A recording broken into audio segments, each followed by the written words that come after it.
आंवला नवमी दिवाली के 9 दिन बाद कार्तिक शुक्ल पक्ष की नवमी को मनाई जाती है। इस दिन आंवले वृक्ष पूजन का बहुत महत्व है। यह आंवले का वृक्ष सब वृक्षों से श्रेष्ठ है क्योंकि यह श्री हरि को बहुत प्रिय है। इसके स्मरण मात्र से व्यक्ति गोदान का फल प्राप्त करता है। समृद्ध व्यक्ति को अपने घर में सदैव आंवला रखना चाहिए।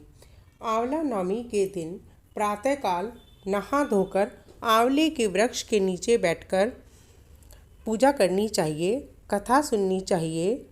आंवले की जड़ में जल व दूध का अर्घ्य देना चाहिए। रोली कुमकुम से छींटा लगाएं, पुष्प चढ़ाएं। इसके बाद पेड़ के चारों तरफ कच्चा सूत लपेटें व 7 परिक्रमा करें। धूप दीप से नारायण जी की आरती करें, वहीं बैठकर कथा कहें। इस दिन आंवले वृक्ष के नीचे भोजन करने का भी विधान है। इसमें ब्राह्मण दंपत्ति को आंवले वृक्ष के नीचे भोजन कराकर वस्त्र आदि व दक्षिणा देनी चाहिए।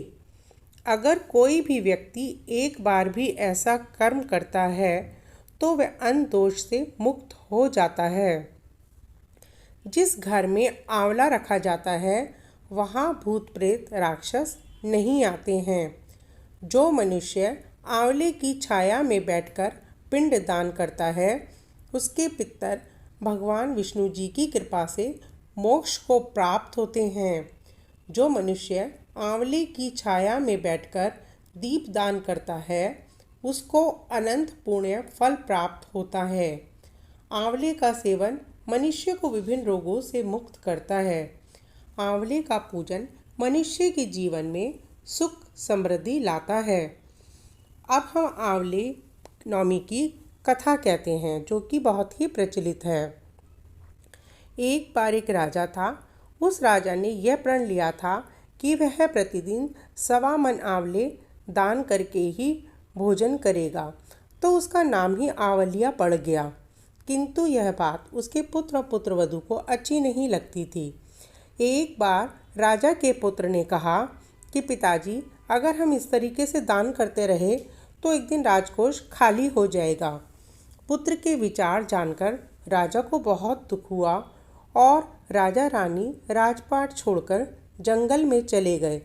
उस दिन राजा रानी आंवला दान नहीं कर पाए, अतः भूखे ही रहे। श्री हरि ने सोचा कि अगर मैंने राजा का मान नहीं रखा तो दान की महिमा ही खत्म हो जाएगी। अतः उन्होंने अपनी कृपा से जंगल में ही एक महल का निर्माण कर दिया व अनेकों आंवले के वृक्ष लगवा दिए। राजा ने यह सब देखा तो वह बहुत प्रसन्न हुआ और समझ गया कि यह सब श्री हरि की ही कृपा है। तो रानी से बोला, देखो भगवान ने मेरा सत्य रख लिया है, आओ आंवला दान कर भोजन करें। और राजा रानी अपनी सुंदर नगरी में सुखपूर्वक रहने लगे। उधर राजा के पुत्र को अपने माता पिता की अवहेलना और आंवले का अपमान करने से श्री हरि नाराज हो गए। वह उनका राजपाट शत्रुओं के अधीन हो गया और वह दीनहीन हो गए। कुछ ही समय के पश्चात वह उसी अवस्था में उस सुंदर नगरी में पहुँचे जहाँ राजा रानी रहते थे। राजा रानी ने उन्हें पहचाना नहीं और काम पर रख लिया। एक दिन रानी की पुत्रवधू रानी की चोटी बना रही थी, तभी उसने रानी की कमर पर एक निशान देखा तो उसे अपनी सास की याद आई, क्योंकि उसकी सास की पीठ पर भी वैसा ही निशान था। उसने सोचा कि हमने तो राजा रानी को आंवला दान करने से रोका था कि हमारा राजकोष खाली ना हो जाए, लेकिन हमारा धन तो वैसे भी समाप्ति हो गया। अब यह सोचकर उसके आंसू निकलने लगे। उसके आंसू टपक टपक कर रानी की पीठ पर पड़े तो रानी ने उससे उसके रोने का कारण पूछा।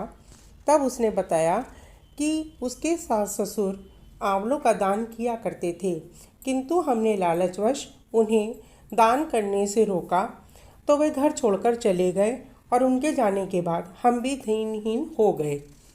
तो रानी ने अपनी बहू को पहचान लिया और अपने बेटे और बहू को क्षमा कर दिया।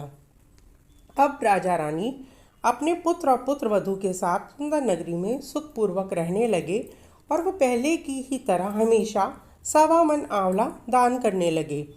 बहू बेटे को भी अब आंवला दान करने का महत्व समझ आ गया था। हे भगवान, जैसे आपने राजा रानी का सत रखा, ऐसी ही कहानी कहते सुनते सबका सत रखना। बोलो श्री हरि।